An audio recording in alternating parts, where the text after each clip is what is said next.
What up, Gripsters and random YouTubers? Evan here for Grips.com with the most exciting hand history review I have ever done.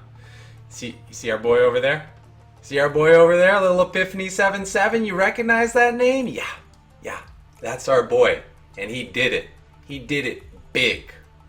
On May 23rd, 2017, Charlie Carrel did the unthinkable and took down the PokerStars Spring Championship of Online Poker $10,000 buy-in main event for $1.2 million. Charlie scored this victory against some of the toughest competition in the world. All the very best players in the world played this tournament, and the wildest thing is, as you can see, he started the final table 9 of 9 and finished up 1 of 1. Finishing first place, taking home the title, the scoop bracelet, and oh yeah, did I mention $1.2 million? Yeah. What? I know, right? This is the same Charlie who started with a $15 deposit just over 3 years ago, put in his time in cash games and tournaments, and never looked back. His combined live and online winnings are now north of, get this, $7.5 million. And that doesn't even include his cash game results. This guy's an absolute beast. But he started with, humble beginnings. He started out playing 5 cent, 10 cent, and, $1 and $2 tournaments, just like everybody else who's getting into this game. And it really goes to show that hard work pays off. And not just once. You don't put in your hard work, you get one big score from it. No, hard work continues to pay off so long as you continue to apply yourself over and over to that which you've acquired mastery over. And for Charlie Carrel, that mastery is playing the cards. Yeah, this is the same Charlie Carrel who, if you want to learn from him, he's got a YouTube video on how he won $50,000 the first time he took a shot at 25-50 no limit, which you can watch right here. This is the same Charlie Carrel who has a hand history review of the first time he chopped the Sunday Million for like $200,000, which you can also watch here on the Grips Poker Training YouTube channel. But I would advise you to put those in your watch later list, because for now we got a main event to sweat, and we've got all the hole cards up, and an incredible learning opportunity is before us. So let's go ahead and get into the action and see how Charlie pulled another $1 million trick out of the bag, shall we?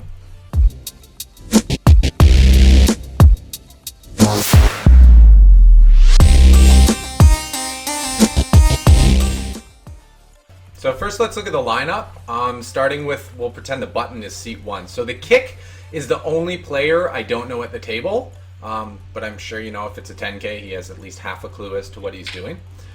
The second player is C. Darwin, who is a Swedish online MTT reg with over $6 million in winnings. The guy's been playing forever. Every time I play an online session, I see C. Darwin in the mix. So very good, very experienced player. Blinds are starting at 35K, 70K, so he has about 35 blinds, and the kick has a little over 50. Next up in seat 3, we have Gibbler321, also known as Harrison Gimbel, who has over $3 million in online winnings and also shipped the PCA main event back in 2010 for $2.2 million. He's sitting with 110 big blinds. So next over seat 4, we have Charlie, aka the Dream, aka the King, aka the guy you want to keep your eyes on because live reads are a thing. He's coming in 9 of 9, and we are expecting to see that he will be our champion at the end of this one. Here, I would assume if Gibbler raises that Charlie's just going to pile it all in here. He's got just a little bit over 20 big blinds, really good reshoving stack. But facing a limp, I think he could go either way, and he just decides he's going to pile it. He wants to take it down pre. Just lock up those chips in the middle. When a player is on a shorter stack, like Charlie is, taking down any pots he can with no showdown, no confrontation, no variance, i.e. seeing less flops, less turns, less rivers, that's going to be a good thing for him because every chip is so valuable to him being on the short stack. Okay, next over in seat 5 we have Odd Oddson, who is a high stakes PLO reg, also one of the Scandinavians playing the highest limits, a very, very strong player, and he's going to make some interesting plays on this final table. And we see Charlie coming in with a 3x blind versus blind, ace-10, very strong hand to be dealt in a heads-up situation. Raises 3x, takes it down. I think the reason he didn't min-raise is because that would be giving Odd Oddson a very good price. Odd Oddson would probably peel, take a flop, and as we were just talking about, that means a little bit more variance for Charlie, a little bit more fluctuations to accumulating those chips, and he doesn't want to deal with that. He just wants to take them down and build his stack up steadily and no confrontations. So in seat 7, we have Connor Drynan, aka Blanco Negro, who has, this is insane, over 6 million in online earnings, over 10 million in live earnings. Guy plays all the highest stake stuff, crushes it, plays all over the world. So seat 8 we have European, who is a Finnish MTT legend, one of the owners of BITB staking group that's best in the business. That's why I was giving them a shout out earlier. You can see him rocking it in the avatar. And he's got over 5 million in winnings. Guy goes deep in everything as well. And finally in seat 9 we have Maroon Lime, who also known as White Lime, Emil Patel, one of the founders of Deuces Crack back in like 2007, I think, maybe 2006.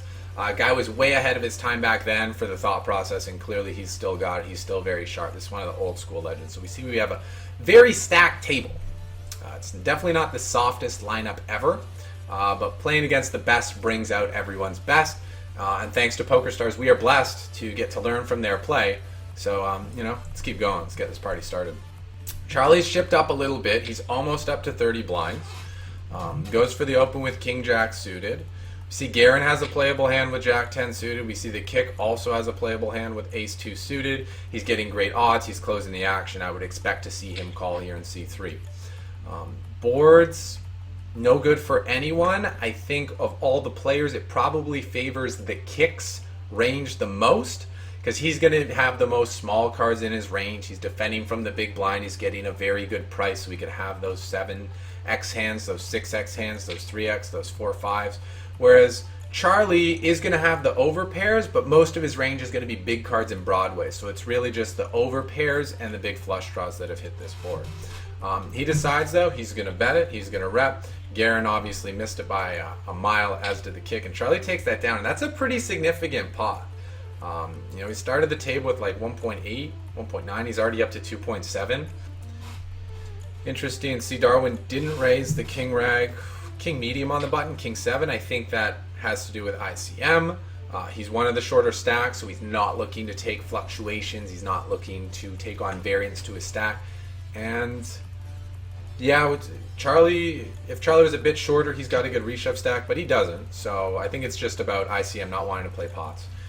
Here Harrison takes the flop with Charlie. Charlie's got bottom pair. I'd expect him to be calling at least one, especially for a min bet. There's no way he's ever going to fold a pair to a min bet.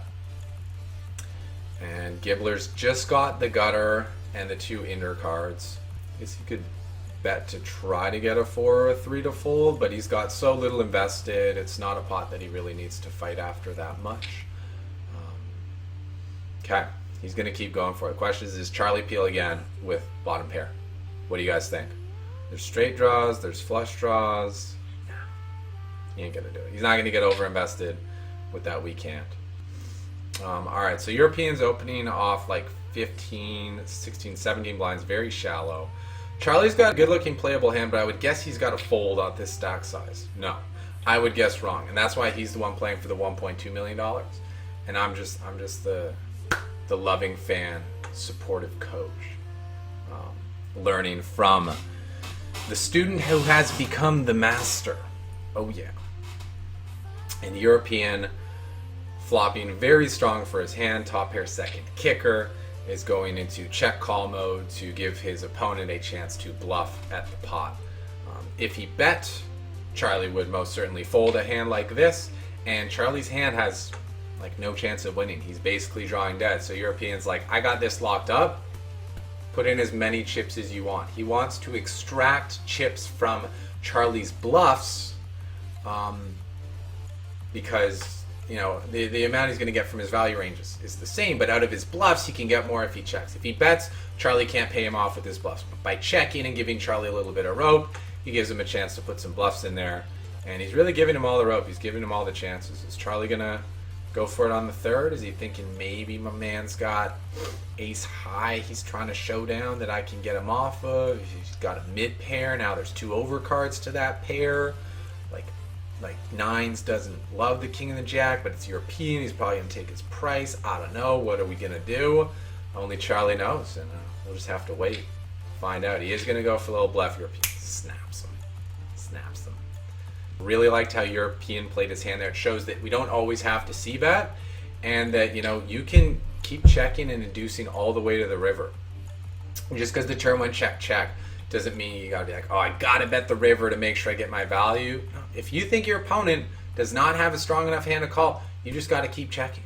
If it goes check, doesn't matter. You aren't gonna get paid anyway, if that's what your opponent's working with.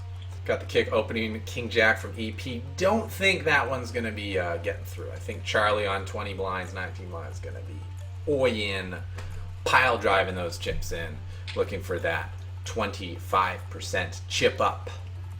So we missed the chat at the beginning of the tournament, but Charlie is playing this tournament from a Starbucks. He's in Mexico with Ben and a couple of other players, and there was a huge power outage across like almost all of Mexico, so Charlie had to run to find a cafe to play in, and all the cafes he went to just had horrible Wi-Fi. He's like, man, I gotta play this tournament for like $1 million. I really need some like good Wi-Fi. Like, do you think I could find a place with good Wi-Fi? And luckily he ended up finding a Starbucks and set up shop at Starbucks. So I think Connor's probably in Mexico too. There may be 1 or 2 other ones who are in Mexico, but Charlie is the only one who is playing from a cafe. He's playing from a Starbucks. He has an unlimited supply of green smoothies, and so he's got the best food, probably the best Pokemon, and definitely the best luck of all the players on the table. So I don't like anyone else's chances, despite the fact that he's playing from a cafe with a bunch of hombres. With a bunch of hombres and essays, and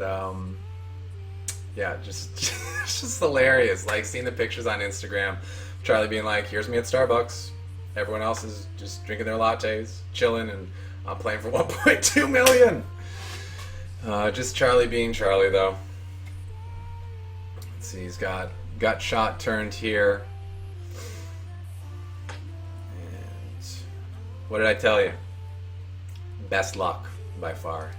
Nuts. Hit the nut shot on the river. Time for this pot to get a little bigger. So the question is, the kick has a pair of 5s for showdown. Is there any point in turning into a bluff? Probably not. Is he going to hero call? Well, he does still beat the missed diamonds, and that's probably about it. I don't know if Charlie has any ace highs that he's going to turn into bluffs. He does beat the missed diamonds. I think it'd be pretty ambitious for the kick to call here with a pair of 5s, but we'll see. You never know. Charlie gets it through. So here, I see Darwin's got 10-9 suities in the cut, raised it up, and I would imagine Charlie's going to be jamming here. He's got 27 blinds. I guess it's small enough he could induce. He could 3-bet small, so that if Darwin wants to make a heroic 4-bet all in with a small pair or a suited ace, Charlie can snap him off and be way ahead. But also, with it being 400k out there, 20% chip up, maybe he just opts to shove it all in. It makes his hand look weaker, makes it look like he could have a pair of like 3s or 4s. But he goes with the small 3-bet, giving room to induce. And we'll see. I'm going to guess Darwin's folding on the stack size, but I mean, 3-1, in position, 10-9 suited, maybe want to take a flop. Nah, maybe not. Probably going to see an open from Charlie, and I would guess Odd Odson's got a really nice hand. Jack 10 suited on the button. Probably good enough to peel. But again, for those ICM reasons, he might opt not to get involved in confrontation. I mean, it's just too good a hand. is too good of a hand, right? You got to C3 with Jack 10 suities. So Charlie flops second pair, overcard, backdoor nut flush draw. It's a really good bluff catching hand. Nice, nice. I'm not surprised at all to see him put that in his checking range. He's probably looking to just try to get this thing to showdown as cheaply as possible. Probably expects he most likely has the best hand with ace queen. Now queens up, kings up with the ace kicker against all the range that Odd-Oddson could have. But at the same time, there aren't a ton of hands that he can get value from if he goes bet, bet, bet. So I like that he checked the flop, and it looks like with that king coming on the turn, he's feeling like he's almost certainly got the best hand. He can get value from a worse queen. He can now get value from draws. Straight draws can call, spade draws can call. So quite a few hands that he can extract value from. He goes for a bet. I'll be interested to see if he goes for another bet on the river as a value bet against a weaker queen or a block bet, or if he's going to check so that he can potentially get value from the missed draws, and potentially for the times where Odd-Oddson has spades, he might get to play a smaller pot by checking here. Like if he checks, Odd-Oddson probably bet, what, 600, 800? Whereas if he bets and Oddson's got a good flush, he might put them all in, and that's a tough spot. So like the check from Charlie. Let's see if Odd-Oddson wants to go for it. Charlie doesn't have a king that often, right? What do you guys think? Given how he played his hand, like, how often does he have a king? What percentage of the time does Charlie have a king? Okay, 500 to 1.7. That's really good odds for Charlie. He's getting like 3.5 to 1. Needs to show the winner like 22% of the time or something. I expect we're going to see a call. No, Charlie makes the fold. Okay, interesting. Maybe we can ask him about that. I wonder if on a non-spade river he would have made the call if he felt too many draws got there. That's something I'm very curious about. Maybe we can ask the king himself why he opted to make that fold with ace-queen there. Now we see Charlie here is getting a good price. He's going to C3, flops mid-pair. And Darwin's got medium strength hand. In terms of all the hands he's opening on the button, a pair with the backdoor flush draw and a backdoor straight draw is like decent hand. But Charlie almost certainly going to be calling a bet here with second pair after defending. The question is, on brick runouts, what does he do? And on runouts that are good to barrel on, like this king here, what does he do? It's one of the challenges of playing from the big blind. We get a good price, we see the flop cheap, you know, on the flop, kind of can peel with a lot of different things, but then what to do on the turn in river when the bets get bigger. That's where, you know, trusting your reads, knowing your opponents, their tendencies, how much they like to barrel, how selective they are, is very important. I mean, it's a great barrel card. There's so many hands that Darwin could have that have Charlie 7 in really bad shape, either beat now or drawing to a better hand. So it's a really tough spot for Charlie. I'll be impressed if he somehow finds a call here, but that's pretty tough. I mean, there are a lot of straight draws, there are a lot of flush draws, and Charlie is finding it. This is why Charlie's the best, man. He's like, there are a lot of straight draws, there are a lot of flush draws, and you know, he's probably checking a 10, and so it's like he's either got a king or a set or nothing, and I have a 7, so I block set of 7, so he doesn't have that. So it's like set of 3s, set of 10s, or a king, and like, who has a king? Right, he's probably going to check back a king to try to like induce me to bluff or something, so like, I don't believe him. Now, all the draws missed. Oh man, all the draws missed. Does he have it in him? Now this is the question, would he follow through with his missed bluffs? Great run out for Darwin to barrel. As soon as I see that king turn, I'm like, all right, mandatory 3 barrel. Now the question is, Charlie's probably running the numbers. If it's a mandatory 3 barrel and it's 1.2 to win 3 million, does he have enough hands that are bluffs? And Charlie folds.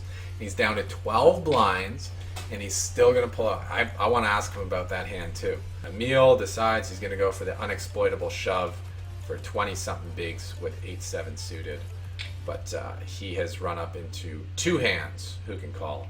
And the equity of 8-7 suited against pocket 10s is not so good.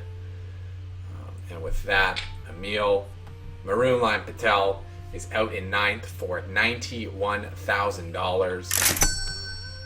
All right, and Charlie has picked up them Kangs, and it looks like he's probably going to be able to get paid.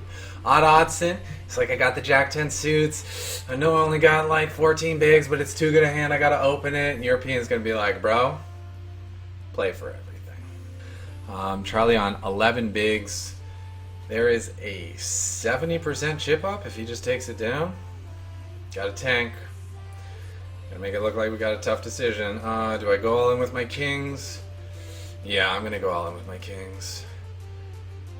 European's like, alright, European's getting 2-1 on a call, and he's got pair tens. So, easy call. And there's only one out left in the deck that can get Charlie in trouble. And that's not it. And with that, he jumps up a lot of spots. Just like that, he went from 8th to 5th with one double up, despite being super short. So, nice spot for him. Harrison going to attack those short stacks? No. I think it's too garbage of a hand, 7 deuce. Too easy for them to rejam all in.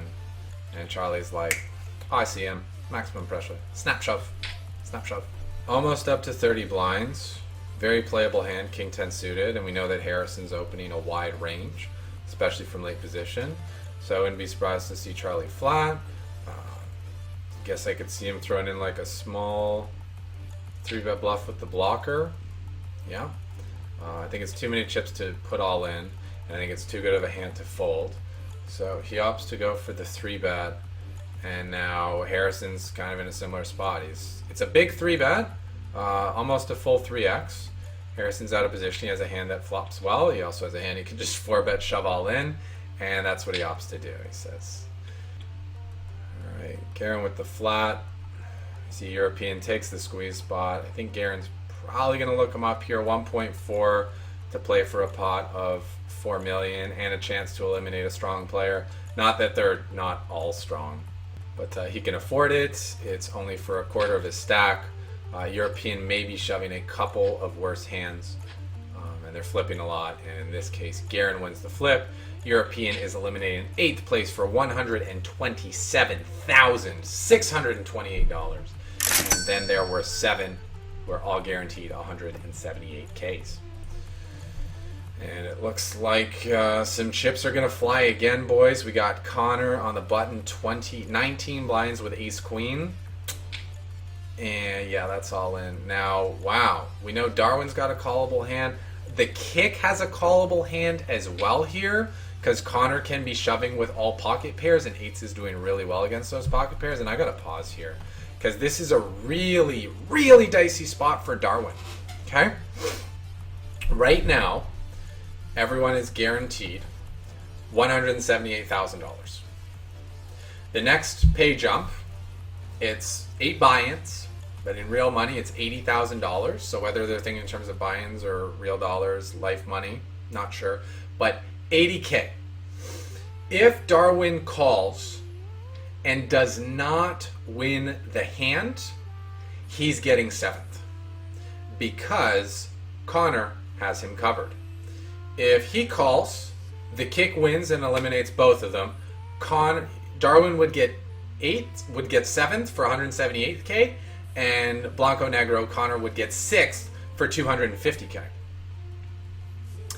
If Darwin calls and Connor wins, then Darwin gets 7th, right? And yeah. And so if Darwin calls, he needs to win this all in to both not be eliminated, yeah, because he's covered by both of them, and to move out in the payout structure. Now, if he wins, he's going to chip up a significant amount. You know, he's going to triple his stack with ace-king. But if he folds, he is guaranteed a chance to make an extra 80K, and then he's going to be guaranteed to be down to 6-handed. And, you know, he won't have a huge stack. He'll still have like 14, 15 blinds. But, you know, there's another short stack there. Odd Oddson is there with a shorter stack than him, who, if he goes out, you know, they're down to 5 players, which would be 351K. So if Connor busts and Odd Odson goes out after, Darwin's effectively doubled his payout by not getting involved. But if he plays here, he has to win the pot. So Ace King, super strong hand, definitely snap calling a button shove. But once the small blind has isolated and Darwin is guaranteed to, well, has a chance to free roll more money from ICM purposes, and he's still going to be in the mix, I'm just saying there's a possibility he might find the fold with Ace King. It's a super strong hand, and you know the pay jumps from 7th to 6th to 5th aren't as big as the pay jumps from 5th to 4th to 3rd, but this is something that really needs to be thought about, and it depends on his stack size, it depends on the remaining stack sizes. Like if everyone else is huge stacks, it's less incentive to not play here, but really interesting. I think either way we're going to see him tanking on this and thinking about it a little bit before making his decision. Tough spot for Darwin here. He ends up making the call, and the kick looks like he's going to get the double elimination. So we see that Darwin finished the tournament in 7th place for $178,883.39. And Blanco Negro finishes in 6th place for $250,000. $723.92. $250,000. And this action is about to pick up, boys. We got Ace 10, Odd Odson shoving 11 blinds under the gun. The kick's going to be isolating. And, I mean, just like that, Charlie has increased his pay from 91K being guaranteed to potentially, oh, not quite. He was a 3-outer away from having $500,000 locked up and increasing his pay 400K, 40 buy-ins, just because, like, coolers happen. When the blinds go up and stacks get shorter, coolers happen. People play pots and people get eliminated. So. Alright guys, that's going to wrap it up for part 1 of the series. I hope you found this video educational and entertaining. If you enjoyed this video, please give me a thumbs up and click that like button, and let me know what your favorite hand was in the comments section of this video so that we can get our learn on together. If you haven't yet joined our team, go ahead and mash that subscribe button and join Team Grips. I'll see you next Tuesday for part 2 of Charlie Carrel's $1 Million Adventure. And until then, you know what to do. Take what you learned, go out there, and get stacked.